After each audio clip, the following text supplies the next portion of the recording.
And hello and welcome to the season opener of the CIS and Senteon webinar series, How to Secure Your Endpoints with the CIS Benchmarks. This season is all about browser hardening. Specifically for the first half of the season, we will be talking about Chrome hardening, and then we'll lead into Edge and Firefox. So really excited to kick off this season with an old friend, Matt Lee.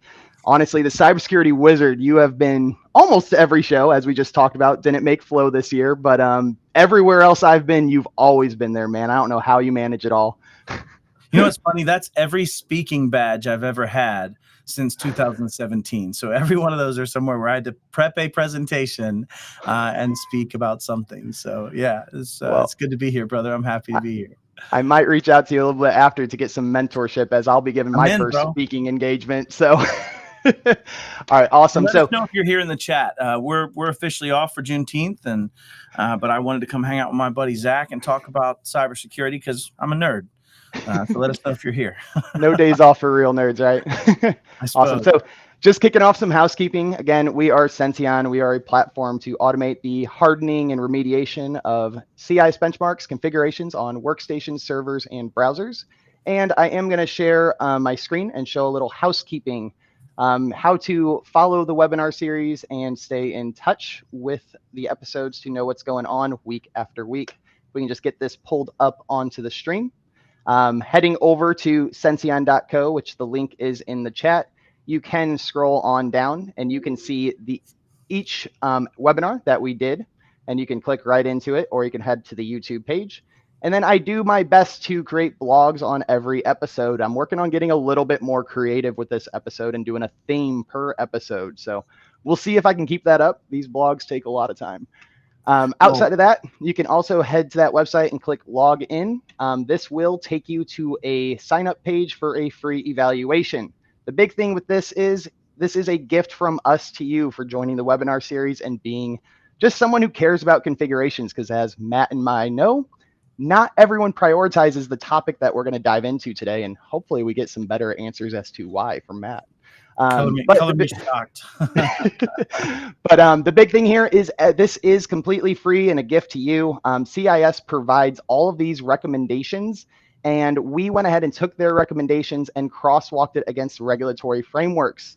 So this way, when you talk to your clients or just talk to your leadership about why configuration management is important and needs to be prioritized, now you can have a backing database with reasoning. CIS also goes as far to explaining these settings. So if you ever don't know what something is, you can click into the setting, learn about the pathway, the explanation of the setting, machine key, and everything else.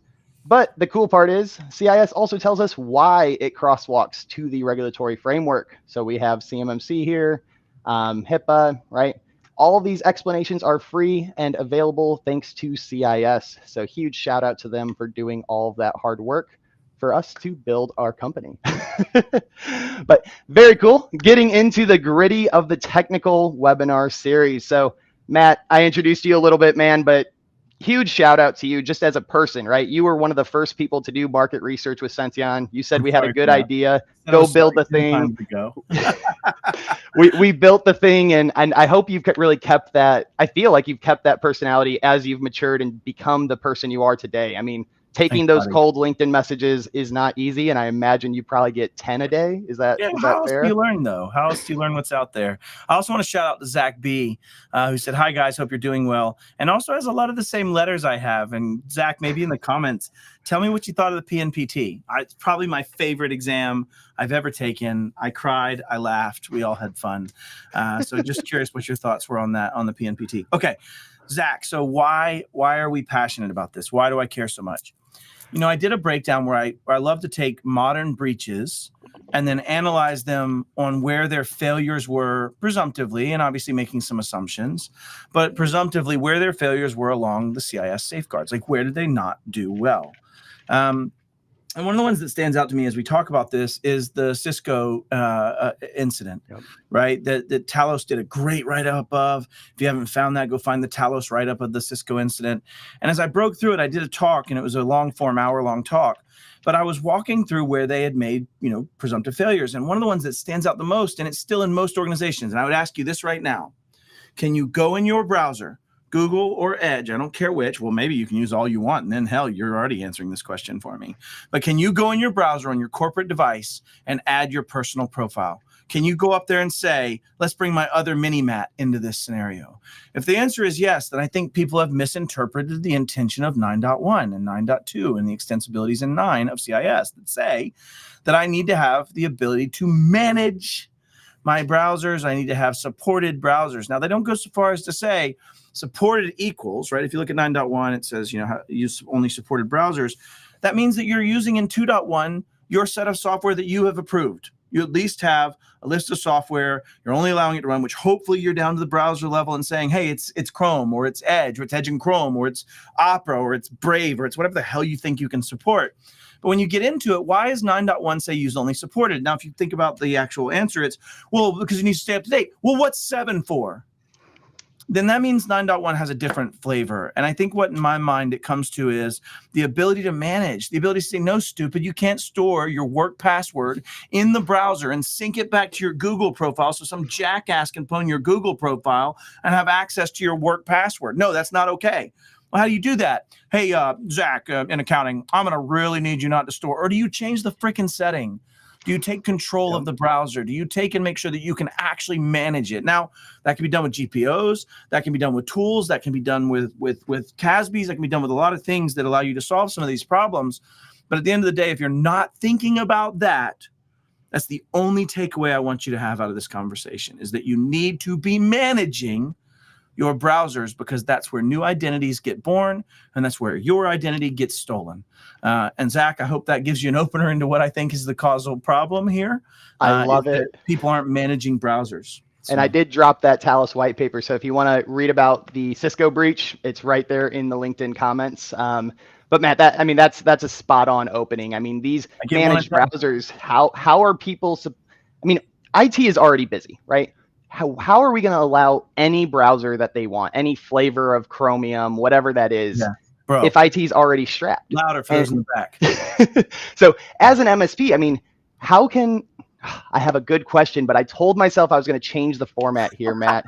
I'm going to write down my question. I'm going to come back because selling on this with me, I'm going to drive you in the ground. You don't want to fall down the rabbit hole, but I have a format that I'm working on sticking to, and this format is going to be a question. So if we have any future guest speakers coming up, you will get asked this same question. So Matt, what is the most unusual place you've ever worked from to secure a network?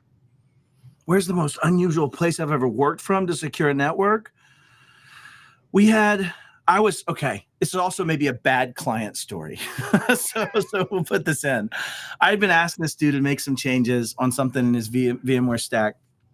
And I don't remember the exact details anymore. And he ignored me. And he's that guy. And everybody's had this client. I'm on vacation. I'm actually riding my fat butt. I was like 305 pounds at this time, up a 4,000-foot climb in Vegas. I was actually doing the Red Rocks loop, right? And I'm like, nice. I'm crying. I'm dying. I'm laying there with my fat butt panting. And I get a call. And then another call and another call. And so right there at the top of the stop, before you go back down the mountain, I actually had to stop and fire up my phone and make a ticket for my team to go make a change. This guy's finally wanting to do it. And says, if you don't change this right now, I'm going to fire you. So that guy. Now, granted, that guy bought me this really dope floating light thing that I still have in my office. So I guess there's the tchotchke that comes from that, but he was a total tool. Anyways, that was my strangest place I've ever administered a network, was sitting on the top of a mountain at a bicycle ride. That question was so much better than I could have anticipated. I'm sure there's others. Now, if you'd asked me how I took down single-handedly a network for a defense contractor that is a global defense contractor, that's a whole different story. And I can tell you that you definitely don't like VTP if you have a really old switch you pull out and try to use. Let's just put it that way. He asked me how I know. All right, going back to that question I had. So IT staff's already busy with these. Yeah. How can you have every flavor of Chromium and just allow your MSP as all of your clients to use whatever they want, or even very client area? And it's also a passion area. And I'll tell you why, Zach. My sons I administer my house like you would administer a business, right? I use a Microsoft domain. I signed everything with SSO. It's a real problem and it costs a lot. But I run my house that way and my kids are set up that way. And I had some policies I was trying to implement. And I'm like, why is this not working? What are we dealing with? What do you mean you're using Opera? No, I'm not. No, this is not okay.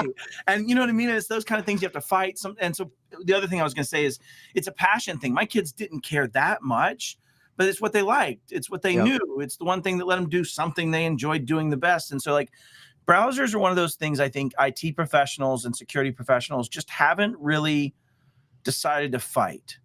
Just as a grander percentage of the populace, right? So that's exactly what I want to dive into, Matt. It's easy to fight your kids to get off Opera, but can an MSP actually fight their clients to only use Edge or only use Chrome? Is that their battle? Can it be their battle? I think it's a matter of choosing your battle lines. I think the problem is if you believe, and I may be wrong, but if you believe that most of a small business's client consumption is identity centric, third-party SaaS tools, and using OAuth or SAML or other methodologies, right? So it's most of the time that's what we're dealing with. Hopefully we're dealing with. Then that means that the one place that all data transpires, the one place that all identities meet is the browser. And you're now telling me that I can bring whatever browser I want without any restraints. Like I would choose to fight a battle line that I understood. I wouldn't choose to have, let's draw a card and see where we're going to fight today, boys. Like, I just don't think that's the best methodology. So I mean, I'm not to be hyperbolous or get too much into rhetoric, but it is ridiculous to think that if I was going to go through the stuff we're going to talk about today, Zach, and then try to implement that across all browsers, I would have a problem of variables that I would not be able to meet, right? I'd have n squared, n cubed, whatever number it is of this to try to apply to every different browser type or try to be able to do that. And they just don't work that way. Yes, Chromium centric and Chrome start to edge towards the same thing. Nice. Excuse me, I apologize. But, you know, you do still have so many offshoots that aren't controllable in that same way. So I don't want to beat the point to death, but yeah, it's silly. That's absolutely perfect. The one other thing you said in your introduction was, you know, I don't want my employees saving password to Chrome or anywhere else. I mean, I want to emphasize where I want them to save it, right? And ideally, I don't want many passwords to save. I want identity centrism. Okay, I'll get off my soapbox for it. Yeah, you're good. But I mean, I invited you to come to the CIS benchmark episode, and maybe you weren't aware, or maybe you were. You know, teach me. But a lot of my conversations when I talk about hardening Chrome, not saving passwords to the browser is like the one thing the majority of MSPs talk about, right? But in reality, the CIS benchmarks have about 90 different recommendations to secure a Chrome browser and 120 to secure an Edge browser, right? Yeah. Did you know this going into this episode, or is that just knowledge that's not really out there? I mean, well, that's a silly question, right? Because like I have you know everything. I don't know everything. I take a lot of it down.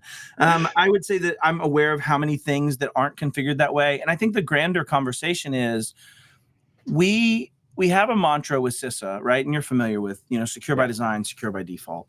And secure by design speaks towards the, you know, shitty code. Let's just be honest, right? People have code that lives for 20 years and it's crap. But then secure by default is like, why would we have all these settings on by default? Why is it I have to do the opposite? And I think we all know the answer. Convenience. It was all about consumer choice and convenience. It wasn't about security. They built the features to be on feature parity. They built the capabilities to meet certain stringent needs for a sale or for a deal or for somebody asking for it. But it wasn't turned on by default because it would cause pain. But as we go more and more centric to common use cases, as we're not using some jackass's 900-year-old website that needs cross-site scripting of some sort that's unknown or things of that nature, like we could get more common in these settings. We can disable so many more of these. Like there was a time when 3389 had to be on in every machine by default because by God, we were going to RDP into it and it needed to be easy. Well, now we're focusing on maybe that shouldn't be that way, right? And to your point on browsers, when benchmarks come into play, it's interesting because if you read the safeguard on the surface, there's 153 safeguards, right? Yep. The breadth of it is not meant to be exhaustive. Those safeguards, let that sink in. Those safeguards are not meant to be exhaustive. They're not every single thing one might do. They are the category. Yes. Yes, it might be implement DMARC, but how and what and which way I do that. And when you talk about hardening and setting configurations and you look at 4.1, you've seen the map, right? 4.1 is massive of all the things setting parameters upon that configuration process. And even that isn't exhaustive. There's thousands and thousands of settings like turn off the ports you're not using. Well, that's all the ports, 1 through 65,000. What, 535? Somebody correct me if I'm the idiot. I'm the other pen testers. I suck if I'm wrong on how many that is. But 65,000 ports, 1 through X. Like, how many of them need to be on? The ones I need. But that's not the way we approach it, right? We approach it with services on and WMIC on and all of the things on that we need. So I think, all right, I'll get off my soapbox. But the point is, there's tons and tons of settings, and all they've really done is said in the benchmarks, let's expand upon the actual safeguards at a more pragmatic and function system level, right? 65. I was right. Thank you, Matthew. That was spot on, Matt. I might show off how long I've been since I've turned a wrench and any precedents, but I still scan within maps, so it helps. But anyways, I think the point is there's hundreds of settings, and they're all in the benchmarks set to, not turn this into a benchmark sales process, but they're all set to, oh, you have Chrome. Let's talk about Chrome. Oh, you have this Active Directory. This talks about Active Directory, right? So yeah, and I love this is a benchmark episode. Matt, take it away and see what explodes. I'm a big fan. And we also have Matthew saying +5 for browser puns. I appreciate you, bro. It's my heart.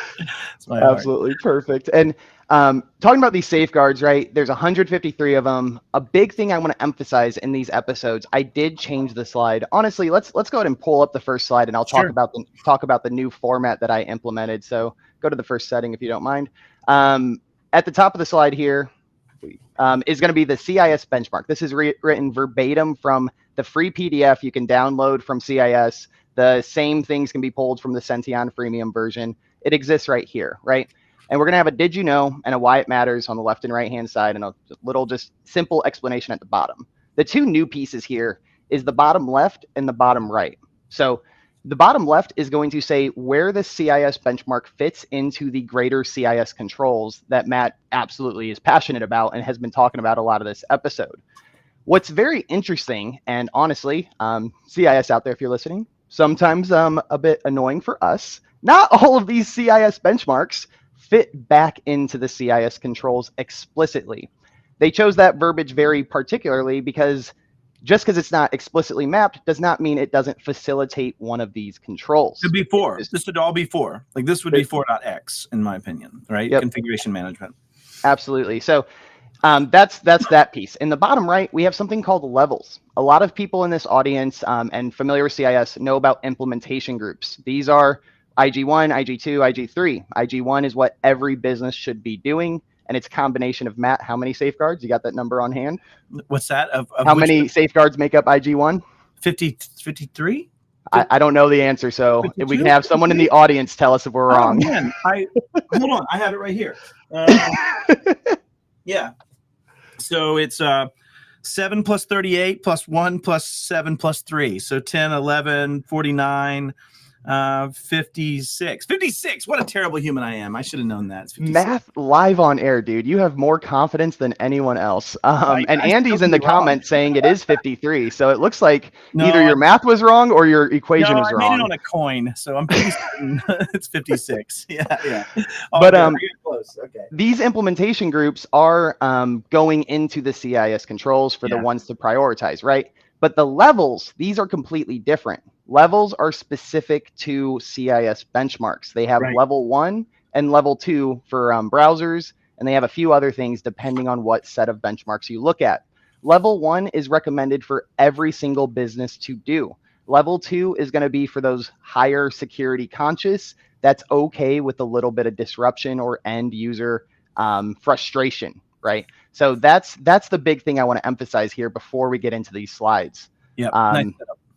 Awesome. Yep. So, Matt, anything you want to conclude and put a bow on before we hit the technical side of the presentation? No, this is great, man. This is good. All right, awesome. So, very first setting here, cross-origin HTTP authentication prompts is set to disabled. Why is this important to do?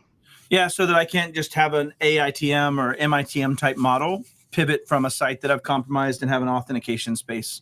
And I've got some other nerds in the crowd. So, Zach, I'm looking at you. correct me when I'm wrong. But cross origin allows me to have an authentication prompt that comes from a different site that I might control as a threat actor, and you think you're going to the original site, but the cross origin is allowed. So yeah, that's my thought on that. Effectively, it can trick users to provide credential information and make, I mean, it's against phishing, right? I mean, that's a big thing that I don't think a lot of people realize. Everyone wants to mitigate the risk of a phish being successful. Hardening the browser is a big part of that battle. 100%. I mean, I guess again, this is the new format. I know we're going to play trivia today, Zach, but I'm super excited about it. So thank you so much. This is fun. You did have the presentation ahead of time. I'm not that mean to you. I mean, again, learning the new format, I'm going to get better at my time management. But this topic of phishing and wanting to mitigate that, why is the browser so critical to harden to mitigate the risk of a successful phish? It's the only place. That's where I'm going to enter my stuff, right? That's the attack point. So when you think about the browser, when I do an EvilGenix or any other type of AITM, like I'm attacking in the browser. Even when I'm trying to get you to click on something and download it and use it here, it's going to happen at the browser level. So I think hardening and reducing some of that attack surface is a good idea. And maybe this is a great time to talk about this. Like, what is the difference between protect surface and attack surface, Zach, if we're playing trivia? Protect surface and attack surface. I mean, the combination of that just sounds like the total vulnerable area that's available to attackers. In my mind, is everything you own. Everything you have is something you need to protect. So the protect surface is equal to everything you own. Everything. Okay. Attack surface is what you choose to expose to be attacked. It's the thing that you let me go play against. Like, great example, I love using LLM&R poisoning against a domain controller, right? Why the fuck do you even leave it on? Like, why? Why is it on by default? Let's talk about that. By default. And I think this is the point that we're really making at a national level, but specifically to right now, is that we need to reduce your attack surface, right? You can't control your protect surface. It's everything you own.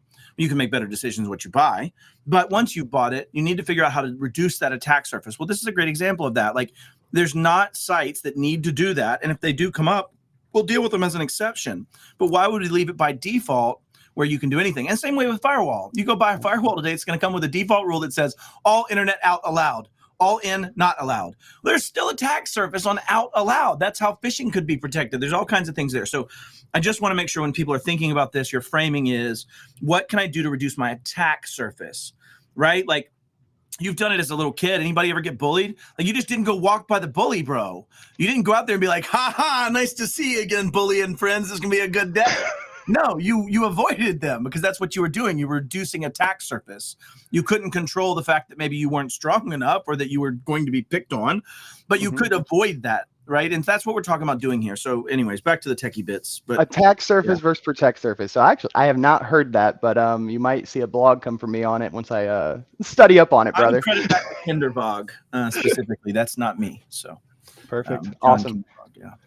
All right, let's get into this next setting here. So we have configure the list of domains on which safe browsing will not trigger warnings is set to disabled. A thing I want to emphasize here is, just like any GPO, there are quite a bit of double negatives. So when we say will not trigger and disabled, it will actually trigger, right? So be careful when you go through these. Look at you, Microsoft. Make sure you go through these and make sure you do what CIS says. They already did the hard work. It's already decided for you. You don't have to do a lot of this manual thinking. You have the answer key through free PDFs or if you use a third-party solution. But Matt, talk to us a little bit about this setting.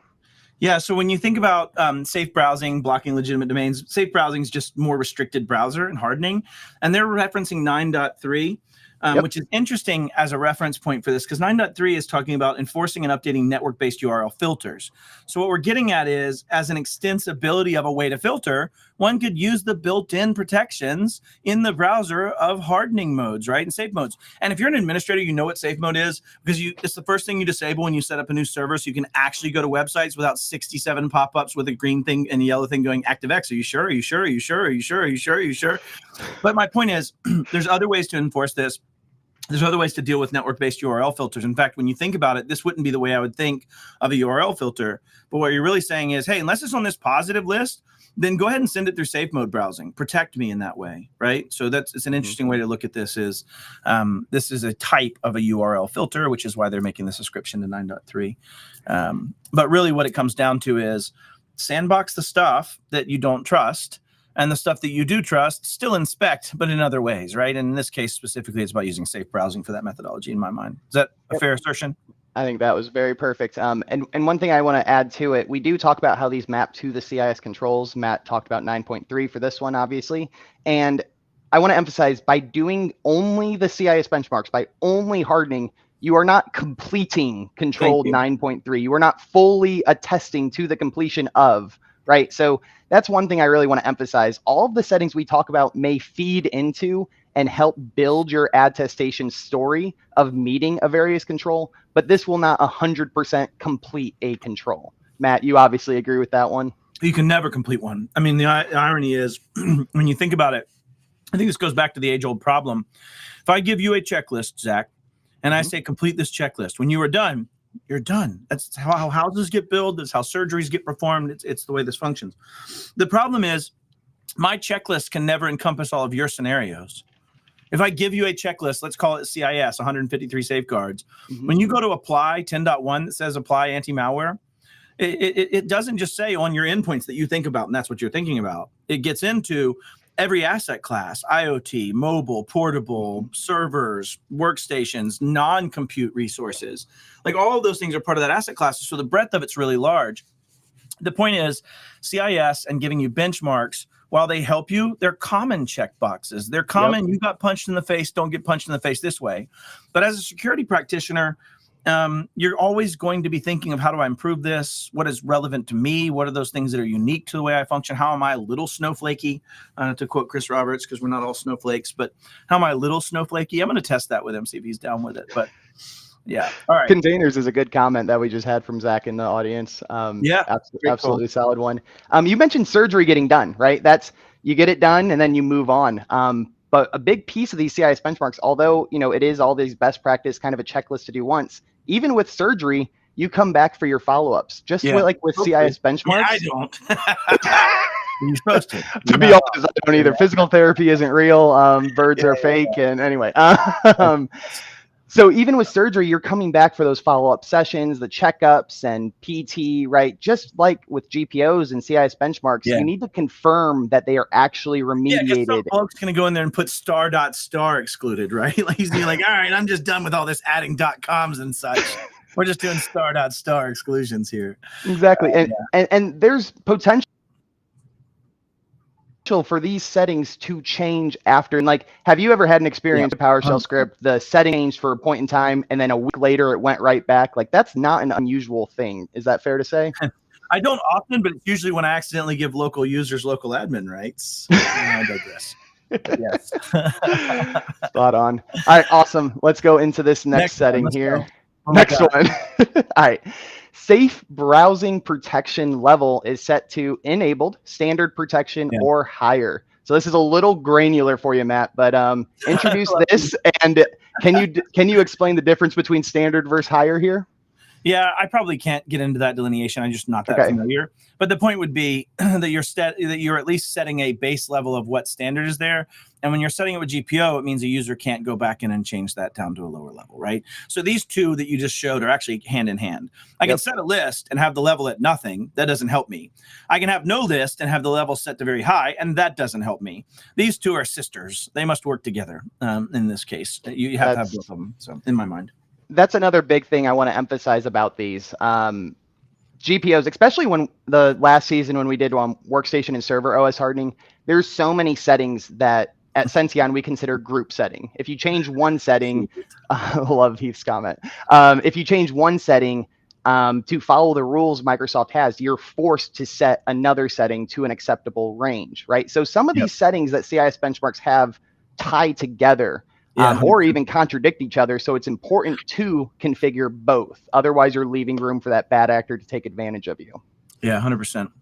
Yeah, and it's all about hardening, right? Because if you know that Zach or myself at some point is going to win, and I'm talking about Zach B in the audience, that at some point we're going to win if I want to attack your organization, then your job is to make it hard for us, right? Your job is to make this where I have to work through every single thing I know and go, man, I don't, and hopefully you catch us doing that, right? That's the goal. So the more you do these hardening type settings, the better we are. Okay, what's the next one that's not related to that one? What we got? Yep, we're going to be switching topics a little bit here with this next setting. So next one is going to be allow Google Cast. Wait, no, this is not okay. I want to be able to connect to anything, regardless of what it is. And I don't even care if it's a local IP. In fact, maybe we should also allow people to send SMTP credentials to a calendar invite. Like, let's make.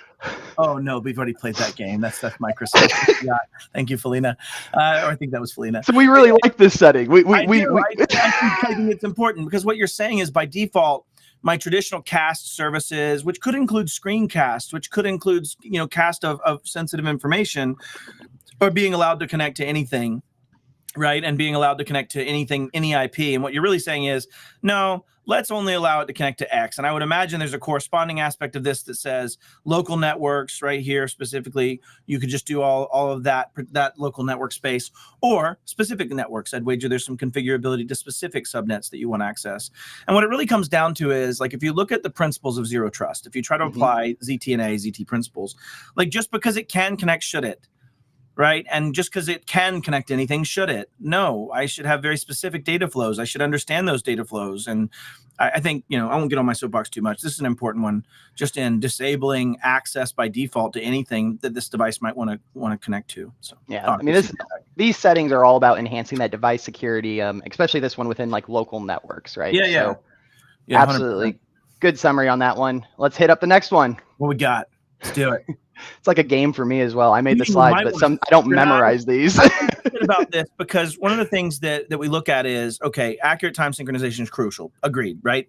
And 8.4 is getting into configuring. This is educational, Matt. Why do we agree on that? Why is time synchronization crucial? Well, if let's say I'm trying to figure out who stabbed me, and there were people with a knife at given time windows, and then no knife without that time window, but I get my time windows wrong, I might accuse the wrong person of stabbing me. Right? It needs to be the person with the knife in their hand at the time I was actually stabbed. And so what I mean is, you have to have all of the different sources agree to some common time, right? And very accurately, so that as we bring log files together, right? And if we look at 8.4 is part of secure configurations. It's also part of log management. But if I get all these different logs with different timestamps, I'm not going to put them back into a real coherent story. I'm going to have a hard time building the kill chain. I'm going to have a hard time understanding how things played out. So 8.4 gets into saying standardized time synchronization, configure at least 2 synchronized time sources across enterprise assets. What I don't know that I am okay with is, and this is me just thinking out loud, Zach, setting time services to Google time services. I don't know that that's what I want. And I don't know if there are other configurabilities that allow me to choose, per se, other NTP sources or things. But left in a pinch, I'd rather it hit some NTP source, network time protocol source, that allows me to have that set. And if Google is the answer in that Google browser, then that's a good thing to have set. So, I mean, let's go back to what the CIS benchmarks are, right? These CIS benchmarks take the assumption that there is no third-party tool in the environment. An easier example of this to explain is audit policies on a Windows workstation or server. CIS benchmarks will say only to have, for most of them, just success or just failure. But if you do have a robust SIM or log aggregator tool, they're not going to want you to do that because they can handle more noise. Yeah. Anyway, all that to say is these CIS benchmarks. I'll refer you to my yesterday presentation about SIM. Anyways, I digress. Is that a LinkedIn Live? Because I'll drop that into the comments as well. All right, but that's the point here, right? CIS and all of these settings can be done manually, can be done in-house. You don't even need to purchase another solution. Well, at least to get to that good enough, right? Like, at least do the thing of, like, I tell people this all the time. My grandfather used to have a saying, and his saying was, "Don't jump me in a rock pile, because I'll sure as shit throw a rock." Right. And I think the reality is, if you're not even using the stuff around you, so good, the free rocks around you, then get that in order first, then go buy a tool. And I do believe that's my point, is, like, use the things around you, use the living off the land tools. What I do love about the benchmarks is they do at least take advantage of that portion of, I already know you have Chrome. Let's just set it to what we know needs to be set. I already know you have Edge. Let's just set it to how it needs to be set. Now, as a practitioner, you're going to have to balance that, right? And decide where do I want my time source? Specifically, this might not be the hill you die on, but maybe you care that it's time.pool.time.nist or whatever it might be that you're using, right? Pool.ntp.org or whoever it might be that you're using. Never Microsoft, never time.microsoft. Just don't ever use time.microsoft. Sorry, Microsoft, love you. Well, I'm not using it. I digress. We might have a company because of Microsoft, so we're not going to use a lot of them as well. Anyway, all right. Time synchronization, that makes sense. Any wrap-up comments on this one, or are we moving to the next? We're good. Get your time in order. All right. Time in order. Time is valuable. All right. Allow the audio sandbox to run is set to enabled. So CIS is actually saying allowing this to run, right? Because well, you're allowing it to be in sandbox. Let's just talk about what is a sandbox. There you go. And then I'll also tackle is a simpler browser technically a safer browser, because that's delicious. But yeah, so what we're getting at is that basically there's abuse capable, and everything you use has abuse capable, right? It goes back to my rock in a rock pile. Like I'm going to throw it at you. It wasn't designed to be a weapon, but it is. And so the point is like they're saying, why would we want the sandbox run? In this case, sandboxing capabilities allow you to isolate those audio processes from interacting with other sources and other data sets, which means hopefully you're limiting what it can do if I escape out of that by abusing some codec or some processing capability or some flaw in that processing capability. It's just saying sandbox it.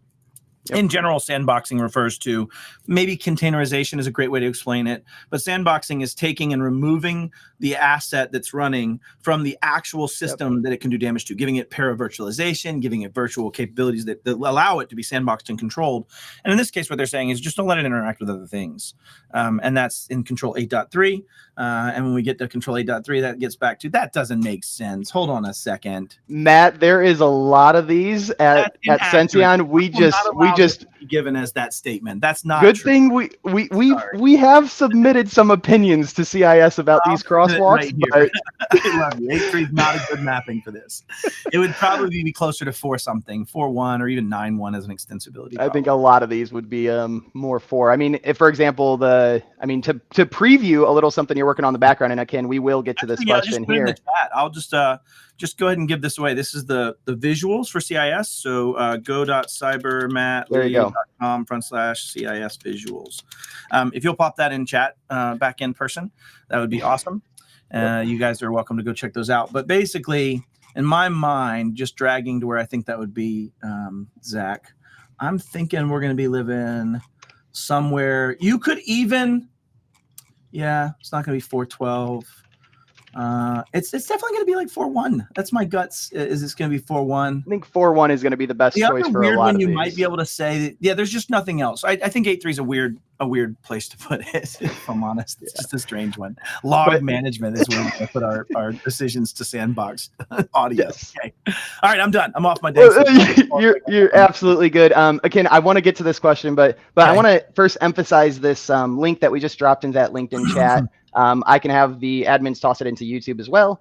But realistically, what we have been working on and what's been going on in the background is a lot of these vendors, MSPs want to map their security stack to CIS. But how do you do that, right? So Matt's taken a huge initiative to outline what makes up a CIS control and then allowing vendors to better attest and validate what that takes. So that Bob link Miller. in the LinkedIn chat, please bookmark it. Bob Miller was a huge part of this. But absolutely bookmark that link. Matt, thank you for sharing it as a free resource. And there's your shout out. Let's get to that akin question on simple browser versus technical. Here's where I get at. Like, I could see a world. You can put this as Matt Lee's prediction. But if everything, especially in the SMB and really even enterprise long-term as brownfield dies, but the SMB that is an identity-centric SMB that then extends into SaaS applications as a predominance, doesn't have line of business application running on compute, things aren't running local compute, you're not doing things in that nature. As you see that being a larger bell curve of the populace, and that becomes more real, then why do I care about an OS? Like, at some point, would I not be able to function in a hardened browser? And you've even seen motions like Island and other players that are developing a browser that hides key obfuscation, right? Like, one of the things that even when you use a virtual machine, I'm just going to steal your keystrokes. I'm just going to take them from the local machine. But now they're doing key obfuscation where they inject back in the HID structure bad characters, like 73 CRs and Ts, along with my one little T that's in there, right? Like, you might see that it makes it very tough for you to get data out of that. They're being very, very very pragmatic in that approach. And so back to your core question, is a simpler browser technically a safer browser? The less shit I turn on, the less rocks I get hit in the face with. And I think as you get into simpler architectures and simpler needs and less need for diversity of how I connect, and think about what born a browser. A browser was born to connect in all the stupid ways your stupid sysadmin decided to do, right? Like you can still use legacy HTTPS protocols. You can still use all kinds of broken things still. But you could argue that if you started looking at only serving that future populace and only serving common protocols in Web3 and HTTPS or HTTP, I just have less stuff on, and therefore it'd have less attack surface. So I would say, Ken, in my mind, that a safe browser is probably a simpler browser. So take that and say Matt Lee quoted that. But yeah, I do believe long-term probably is, yes. You know, in a lot of your explanation there and your reasoning, it was talking about the security aspect of all these CIS benchmarks and all these recommendations. By having a hardened system, does this actually assist with productivity, or does it have any outside benefits other than security? I think it's a byproduct of predictability. And what I mean by that is, yes, we're making security there, but we're also making less chances for things to happen. Like, let's talk back to LLM&R. What is LLM&R? It's a local lookup with IPv6 after other processes fail, but it actually happens on all processes. Well, if I can just drop that and only use the one that is meant to be the one we're functioning in, I have less things to hide the fact that I'm not functioning, right? Let's say I'm connecting because I get a name from an LLM&R lookup comparative to actually having DNS problems, right? So I do think that long-term, the more you harden a browser, the better the productivity can be. But it also goes hand in hand with the normalization of the user experience in general. What I mean by that, if I'm signing in with SSO and I'm using OAuth or OIDC or SAML, and I sign in, like the authentication flow is the same every time. The way I'm connecting is the same every time. The browser experience is functional the same way every time. I have less layers of dependency. Now, if I can make that the same thing happen and reduce other auth methods, other attack methods, and make your user experience exactly the way I want it to be, and that if you suddenly go to the wrong page, it does weird shit, but if you go to the right one, it's fine. Like, those things are going to be predictors of our security posture, but should also enhance productivity. And maybe I'm just saying that to try to make the board members happy, and maybe I'm just using my board member hat. But I genuinely believe, think about this. If I had a task and your only job was to fire up an application once and use it and shut it down, and the first application was Wolfenstein 3D in DOS, and the other application was Angry Birds on a cell phone, which one has less chance of failing every time I launch it? It's going to be the Angry Birds, the web-delivered HTTPS app method with highly controlled variables, highly normalized experiences on iPhone or Android of this flavor. It connects in this infrastructure to this SaaS cloud. The level of that predictability goes massively up. And instead of me having to deal with force function levels, which wouldn't have existed in DOS, so like that's not what we're really talking about, but dealing with all these different variables, I now just have the variable of, do I have connectivity? Do I have the settings set correctly, and can I connect out and authenticate? So anyways, that's a long way away from these nerdy slides. No, that's good. And we do have like 6 settings, but I can't help myself. I have to ask one more, almost a little, I don't know if it's controversial. I don't know where you'll take this question, but in your response, you mentioned predictability. When we talk about EDRs, all EDRs and behavior analysis and behavior monitoring, right? By having a hardened system, do you believe that it would increase the efficacy of EDRs? 100%. Here's why. I've got less anomalous things that can work. I don't have weird connections on WinSCP. I don't have these. They just don't work. That means that my attack surface and where I choose to fight. And I like to make this connection to warfare in the olden days. If you think about the British method of warfare, pre-colonial war, and us taking that aspect, it wasn't guerrilla warfare. It was 2 blokes set up, lined up, and shot at each other with some level of predictability, right? Like you basically had line up and shoot. You knew where that battle was going to occur. It was going to occur right there in that field. But when you started getting into guerrilla warfare, it was very hard to defend against, because I could just be in that tree and shoot you. I could just be over there in that little hole and shoot at you. We could maybe put a bomb over here. Like, there was stuff you could do that wasn't predictable. In fact, it was seen as like not in the valor of warfare, and it changed warfare completely. I'm proposing we change warfare back in this case, where I know where you're going to hit me. You're going to hit me at this authentication capability from this protocol, because it's the only one I left open. From that exposed lid, you're going to get hit by your keyboard and your coffee. Yeah. Luckily, though, there was a partially closed lid, and so I'm only having to clean up the napkins worth of my. This is risk transference. This is risk transference, Jack. I knew. A visual demonstration. Talk about a season opener. All right, let's get on with the settings. That's perfect. Get on with the settings. All right, this next setting here, this one, I find interesting. Why? Because the end client will notice. This is one they will probably, I don't know your audience, but they may complain about, right? When I click download today, or rather before we hardened our browsers, it would just download and then I'd open the file. Now the CIS benchmarks are asking you to add an additional step every single time. Matt, why does this matter? Because it makes you be intentional. Right? Like when you think about this, if we're asking users, I'm guilty of this, Zach. I'm guilty of this. Where did I save that? I don't know. I just clicked through the stupid thing and click save. What if that was PII? What if that was PHI? What if that was sensitive information? What if that was something I shouldn't be saving that way? And so when you think about it, in my mind, making a user be intentional and have to click, I want to save this here, hopefully gives you the ability to educate users to be intentional, right? To educate people to say, hey, listen, think about what you're saving. Like, should I save it? And if I should save it, where should I save it? Now, I don't know that I would get arguable about asking where to save, because in general, it should save in the downloads folder. You could set that type of behavior and have some predictability there. I do like this ask where to save before downloading, because it makes the user think. It makes the user stop and be intentional. That's my take on this. You know, the big thing in mapped. Let me take my poke at mapping this. I would probably say this again falls in 4.1. I'm being a cheater. 4.1's an easy one. 4.1 is the go-to. But Matt, in your response to your explanation on this setting, it was education and, you know, letting the user know. Isn't that like security culture? Can the CIS benchmarks help inform and create a better security culture at a business? Yeah. Well, there's an old mantra that I've always followed, which is we got to make it harder for users to do the wrong thing and easier for users to do the right thing. Now, I think I'll attribute that back to Chris Krebs. But the point is if we can make it to where we control that user experience and we control that the barriers and what they can and can't do, but even when they can do something, we make it something intentional. And you're not wrong. Somebody said some will have issues. This may be a problem. People don't like it.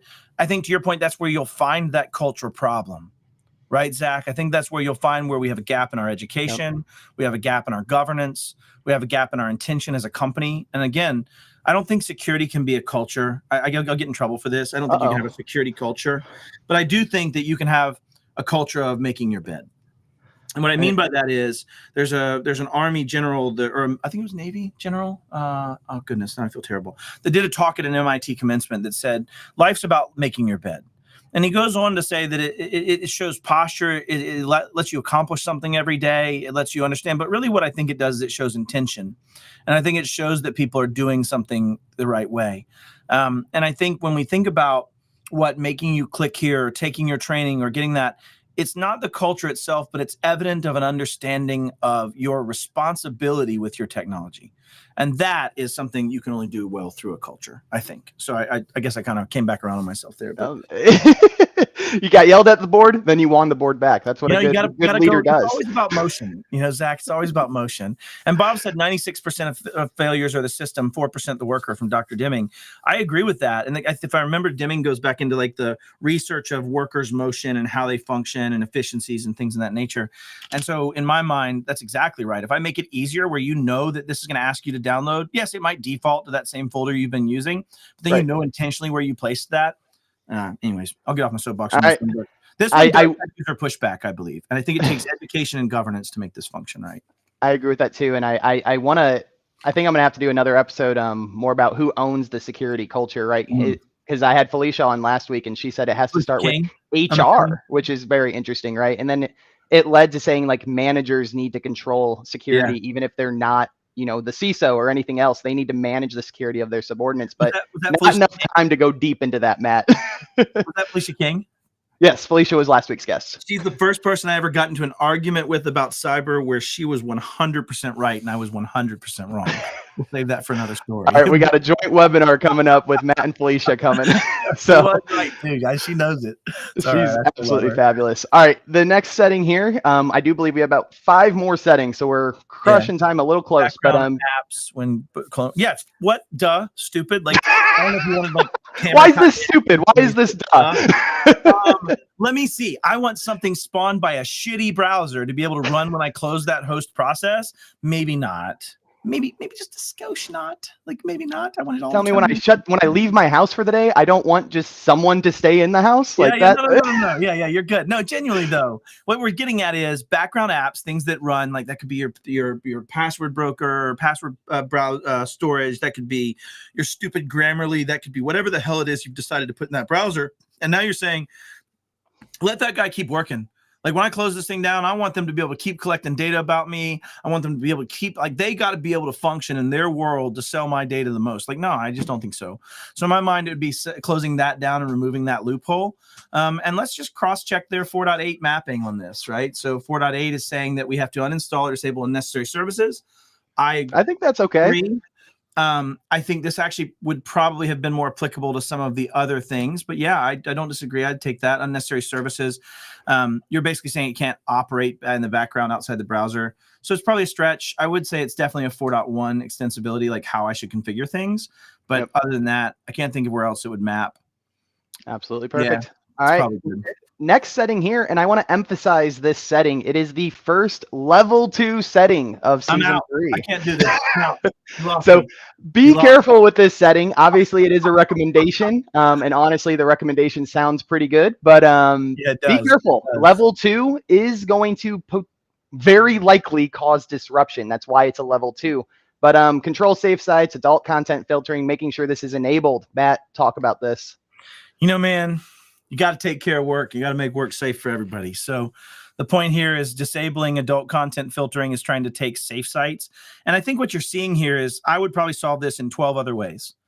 But yes, the way we're being solved is, again, back to your point, and the whole point of benchmarks is like, let's just let people do with their rocks that are in the rock pile what they need to do here. And instead of me going and buying a DNS filtering service that bolts at the actual system level, that does my DNS filtering, they're just saying, let's just let the browser have these like top level domains that we're going to scrub. The reason I don't think that's effective enough, but it is a good start, is back to even its point that it calls out. Like we can't stop iframes. We can't, it's not doing anything with the DNS layer. It's only doing it the top layer of the browser level, even though it has deeper understanding. And usually browser level plugins will do a deeper job than Chrome would in this case. However, if you think back to when I can't remember the Privacy Act for schools. What was the one that came in like the 90s that forced all schools I should know this. Search? Like that made it really tough. In fact, the rule didn't say it had to work. It just said you had to have one. So a lot of people just took this real shitty one that didn't work. But the point was free. But the point is, in this case, you're saying, hey, let's at least use parts of a layer. Bob says it well, not a whole solution, just another layer. But I think it is one of those that you can implement. And I want to take you back to my beliefs on what is cybersecurity, Zach. My belief in cybersecurity is you're never going to stop me. I'll get someone hired. I'll compromise somebody before they start with you. Like there's ways for me to win. I'm going to win. Well, then how do you win? You win by being defensible in the actions you took.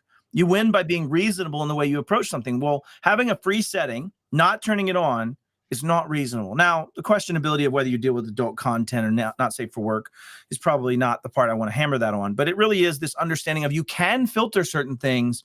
It'd be really nice to show a judge and jury that you were, right? Oh, that was free and you turned it on. That's pretty cool. And you turned that one on and you did this one. You did these things. Like you're doing that thing. We can allow if needed. Yeah, as long as they can access work-related sites, we can allow if needed. Yeah, and you know, maybe your work-related sites are iframing in porn, but it's not like it's probably going to be they're actually stopping it at the TLD layer. Absolutely. Good stuff. All right, let's keep this going on through. So the next setting here is determine the availability of variations is set to disabled. I mean, we talked about this kind of at the beginning, right? You want to know what's going on and not allow a lot of different styles. I don't know what variations are in this context, so maybe I'll just claim ignorance to this setting. I'm not sure what they mean by variations specifically. There we go. Let me double check my notes here. So that'd be awesome. And I'll tell you if I believe it then. So I do like if they're mapping it to 7.4, which is talking about app updates and patch management. My gut says like there might be a scenario where you could have multiple variable versions of Chrome running, and this is to block that. Is that my understanding of this? Yeah. So this is like allowing like where we can test and utilize different Chrome functionalities to see which configuration provides the best balance, right? So this is the user actually getting to choose the optimal setup, I believe, which, as you can imagine, not great. Yeah. Okay, so variations is just their horrible way of saying don't let users configure this browser. I believe that is correct. Well, if that is the case, then it doesn't map to 7.4 because 7.4 speaks towards patch management. In my mind, 7.4 would be meaning like versions of the browser. Yeah. I would love to go into the differences between patch management and hardening, but we only have an hour webinar. Yeah, Another topic. 7.4 that they call out is a patch management safeguard speaking towards application updates of enterprise assets. And my gut says, anyways, but yeah, the variations. Me and these guys are going to have some talk about the mappings. I guess I will join every single one of those conversations. And the engineers on my side would thank you for landing those meetings. Anywho. I will. All right. Next setting here. I mean, you saw my CIS test results with Senteon. We were mapping to control 14, which I know you'd probably heavily disagree with, but that's what the CIS benchmarks say. So legacy cert authorities can be less secure. Disabling enforcement for legacy CAs ensures reliance on more secured, updated, and certificate authorities. So basically saying, don't allow me to go back to an older CA when a newer CA is available. Yeah, that's exactly what that is. I agree. I'm in. You sold me. Not explicitly mapped. I would probably say, I don't know exactly where it'd fall other than 401. So yeah, that's fair. I would probably say they should have mapped a lot of these to 4 and just configuration management. Yep. But yeah. All right. Go. Keeping pace. The next one here. Disable certificate transparency enforcement for a list of subject public key info hashes. Set to disabled, which again, double negative. So this is actually enabling the enforcement. Yeah. Enforcement of expired certificates, right? Yeah. Yeah. Fair. Cool. Good. Yes. Agreed. Any comments other than agreeing? You want to keep secure shit wrapped in secure stuff? This is killing me right now. I don't believe you, Zach. But if we're Microsoft, we can just take those keys and just store them in our logs for less sensitive Oh, never mind. I digress. It's okay. Yeah, continue. All right. Awesome. And this next setting here is going to be the last setting of the episode, and it's going to tie back to the previous two as well, right? So disable certificate transparency enforcement for a list of URLs. Again, disable and disable, double negative. You're basically not letting people set a certificate enforcement removal. And think about it. When somebody goes to a browser and it's got a broken certificate, that's what this is stopping you from being able to set transparency, like saying, nope, I'm cool, just bypass this, it's probably fine. No, it's probably not fine. It's my Wi-Fi pineapple in the corner, or if it's, you know what I mean, or AITM that I've used with a bad cert, which now it's just so easy for me to sign my stuff anyway.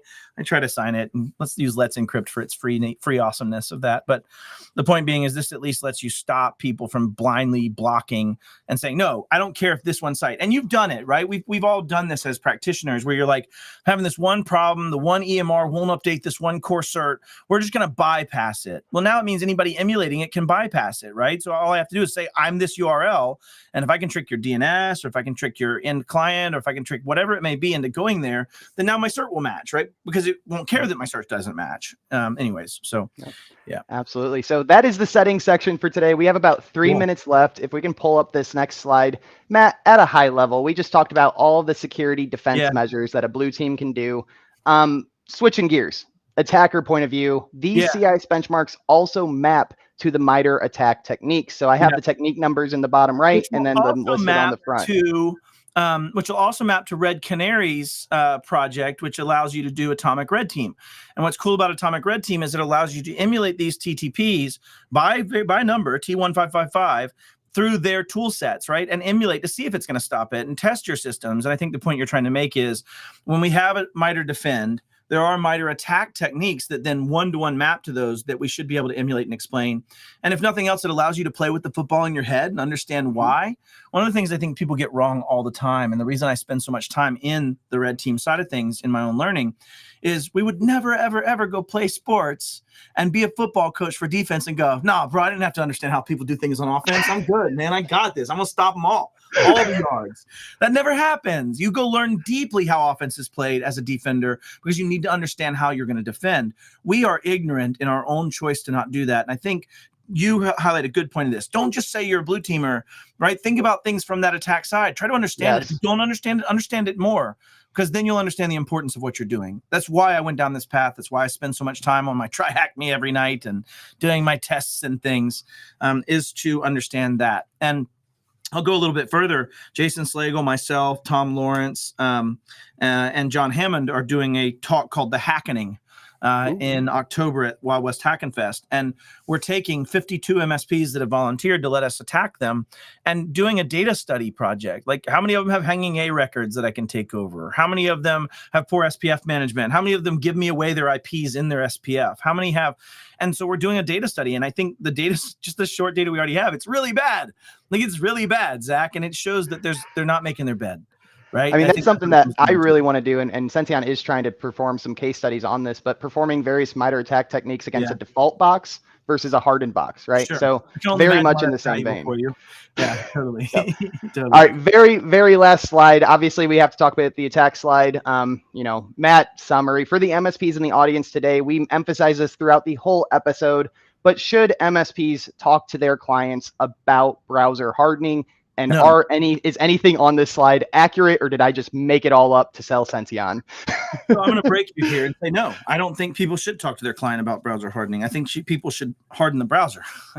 Okay. So the conversation isn't as critical? In my opinion, Zach, I didn't find value in trying to educate an unwilling student in a subject they didn't give a shit about things they cannot understand, and asked me to be the expert in. Well, if you're asking me to be expert, then I'm going to go fucking change it. Yep. I'm going to go set it the way it should be. And if I do need to explain, I'll deal with that as an exception bias, as opposed to trying to teach everyone. In my opinion, if you try to teach everyone, yes, there's a certain amount of hearts and minds you have to have. Yes, there's a certain amount of trust. Yes, there's a certain amount of those things. But I do think that at some point you just have to be the practitioner. And if you're going to start doing these things, you might say to your client, hey, browser hardening is important. We're going to choose which browser we're going to use as an organization. Like, you might talk about those things, but the individual settings of cross-site scripting, let me explain to you how cross-site scripting works. You see, what happens is we're going to have this. You send them to this webinar. Like, it's never going to happen, right? And so you in my mind have to just be that practitioner and make those choices, and then deal with education where you have to. And Matt, so, I'll push back a little bit for your input. I mean, you were an MSP at one point with Iconic. Like, is this something you just kind of did, or were you a little nervous when you were an MSP, right? You don't want to lose that client. Those aren't mutually exclusive. Okay. Those aren't mutually exclusive. But the first time I ever did this, we were looking at adding mail protection. Everybody was in Office 365 pretty early. This would have been 2017, probably 2016. We were really early in the BPOS to M3 or O365 days. And so we realized they weren't backing up, right? Microsoft added in their EULA, hey, we don't back this shit up. It's like, whoa, what? What do you mean it's in my best interest to back it up? And so we had two choices in front of us. I could either go sell it to, at that time, I think we only had about 5,000 endpoints. I could go sell it to those 5,000 humans and say, I need to talk to you about your email backup. No, what you need to understand is backup is not... Or I could just say, hey, we're turning on email backup because Microsoft doesn't back it up. Please let me know if you do not want to pay the $3 a mailbox. How many people do you think when I sent that message came and wanted to talk to me, Zach? Out of 100, how many people wanted to talk to me? 5. It was 3. And of those 3, only 1 didn't do it. And they weren't a client much longer, right? Wow. And the reality was, what I found was, imagine the other side of that. Now I'm going to go talk to everybody. Hey, this is Bill. I'm your account manager. Can we set up a meeting? Not this week. Okay, next Tuesday. Yeah, cool. No, let's do 2. You're going to cancel. You have doctors. Okay, how about 2 Tuesdays from now? I'm going to go chase down 100 companies that way and get their permission. Which one makes my run rate better? Which one makes my actual time to seeing some benefit of what I'm doing better? And at the time, we were getting crushed on email takeovers. We did similar things with firewalls. We did similar things with settings. We did, like early days, we made it where your VPN had to be, MFA'd. And they're like, well, this is terrible. And I'm like, well, then fire me. I think the balance you come into is, I would wager the fear of being fired is higher than the actual reality, and that the revenue savings and pain you reduce as you choose those self-selected winners. Not everybody's got to live, Zach. Every one of the companies out there today doesn't have to survive. That is not a foregone conclusion. We just need to pick which one wins, and we need to protect them the best we can. And that's going to be the one self-selectedly putting on the body armor at the end of the day. So I don't need to. And it also goes along with, like, you can drag a horse to water, but you can't make him drink. No, but I can drown that sumbitch and choose where he dies. Right? like I can make this something that's solved for this horse. I don't have to wonder what part of the desert he's going to strand me in. I know now. I digress. You got your grandpa tossing you on a pile of rocks and dead horses drowning. I mean, this webinar had it all. Yeah, absolutely. And to kind of wrap up my closing thoughts, and Matt, I'm going to hand it back to you one last time before we close the episode. You were talking about a lot of this, the client has to do this, or you'll save money by them not doing it. And moderator, I will have one more slide. So keep that available. a lot of our partners over at Senteon, when we talk about hardening, they're starting to send an email that is more of an opt-out as opposed to an opt-in. There's problems with that. There's Well, problems with that. I did it too. Okay. Okay, opt out, sign here, and I'll stop bothering you. It's like, hey, by the way, I know you're a child and there's a street out there, and like you shouldn't walk out in traffic, but if you're going to ignore me, just sign this and little Johnny can get hit by a car. Like at some point, you take culpability for being the person to let them sign that. Yikes. My only advice I'd give is if you're going to send an opt out, you cannot stop bugging them about it. You need to still show that you are trying to make them change until the point you fire them. And the argument is if you just let me sign away my risk and you're like, I accept my risk, I'm fine. And I'm a practitioner telling you that's okay. And I never mention it again. When you get popped by that, I should have said something. No doctor can go, Matt, I know you're going away against the medical advice and you've got cancer. And if you, well, I'll still see you. Just hang out here and we'll just not talk about it ever again. You keep smoking. In fact, you can smoke right here if you'd like. Why don't you fire one up in the waiting room? Nobody does that. They eventually go, it's not worth my practice and my professional career to protect someone who's not going to protect themselves, right? And they say, Matt signed against the medical advice and he left. So I know where you're going with this, and I did do that. I used to send out that warning. I still think there's value in it from that shock factor and making someone understand what they're doing. I still think there's that. You just can't show that you gave up afterwards. I think as a practitioner, if you make that signature, the I'm fine, I'm not going to do this, to the customer, what do they think? I don't have to do this now. Even if I did that, I'd say, you might be signing this, but I'm only getting you to sign this to protect me. I'm going to send you another one next month and next month. Why? Because it matters. Well, shit, man, that's all you had to say. If my attorney asked me to sign something every month that says I know I'm fucked, probably going to have to change attorneys or change the way I think. I like that. I mean, better at. Just because they don't, maybe they do opt out, but it's not the end of that story. If you find a security layer that is so critical, like hardening, I think after this episode, everyone would agree, that's something you need to hammer and need to make happen, not just from the security and risk point of view, but operational internally. Your engineers are now going to know this setting needs to be set to this and XYZ. It's no longer a mashed up mixture of 3 different puzzles that you're trying to put together in one, right? Yeah. That's impossible. So absolutely wanted to kind of wrap it up on that. But Matt, closing thoughts to you, man. What'd you think of your first webinar guest on here? You know, Zach, anytime I get to hang out with you, it makes me happy in my heart. So that's the first piece of it. But I think getting very technical and tactical is what we're wanting to do more. I'm actually changing mine and Dom's show. We were very news and topic oriented. And I think we're just going to get deeper into the actual nerdy bits, right? The nerdy bits are what matters. And I think for a lot of the people in this populace, it matters to them to see it that way. So I think it's great. I like the nerdy bits. They make me happy. Awesome. So, yeah. I will drop that link into the LinkedIn chat as well. And let's wrap up here. So we do this weekly webinar series. Honestly, all these slides, all of this is just out of my own free time, as we call it, as any entrepreneur does, right? Please take advantage of these slides. If you want the slides, I do have summaries and wrap-ups, and I even allow you to download the slides, and I do tweak them to be a little bit more educational, so you may even be able to send it externally. Educate your clients. Matt might push back on that because you don't want them to know too much. But again, it depends on the relationship. I just don't think they can. So these episodes are streaming on our website, on YouTube. I really do appreciate if you guys do subscribe to that. Really want these to get out there, right? There's no gain to it from us here other than spreading that education. If you do enjoy this webinar series, interested in Senteon, we do have a free offer for catching the webinar episode. You can get 100 free assessments, see where you currently sit, see where your clients sit, and get a sales presentation completely free to show your clients about hardening. All right, next week, we're going to be diving into browsers, downloads, and privacy settings a little bit more with Heather Noggle, and we got 2 more episodes up after that. This season on Chrome hardening has 10 parts, and we are really excited for part 2 next week. Thank you, Matt, for kicking us off, man. Thank y'all for being here. Appreciate you. Good to see you, Andy Laren, and I'll get more passionate, bro. I promise.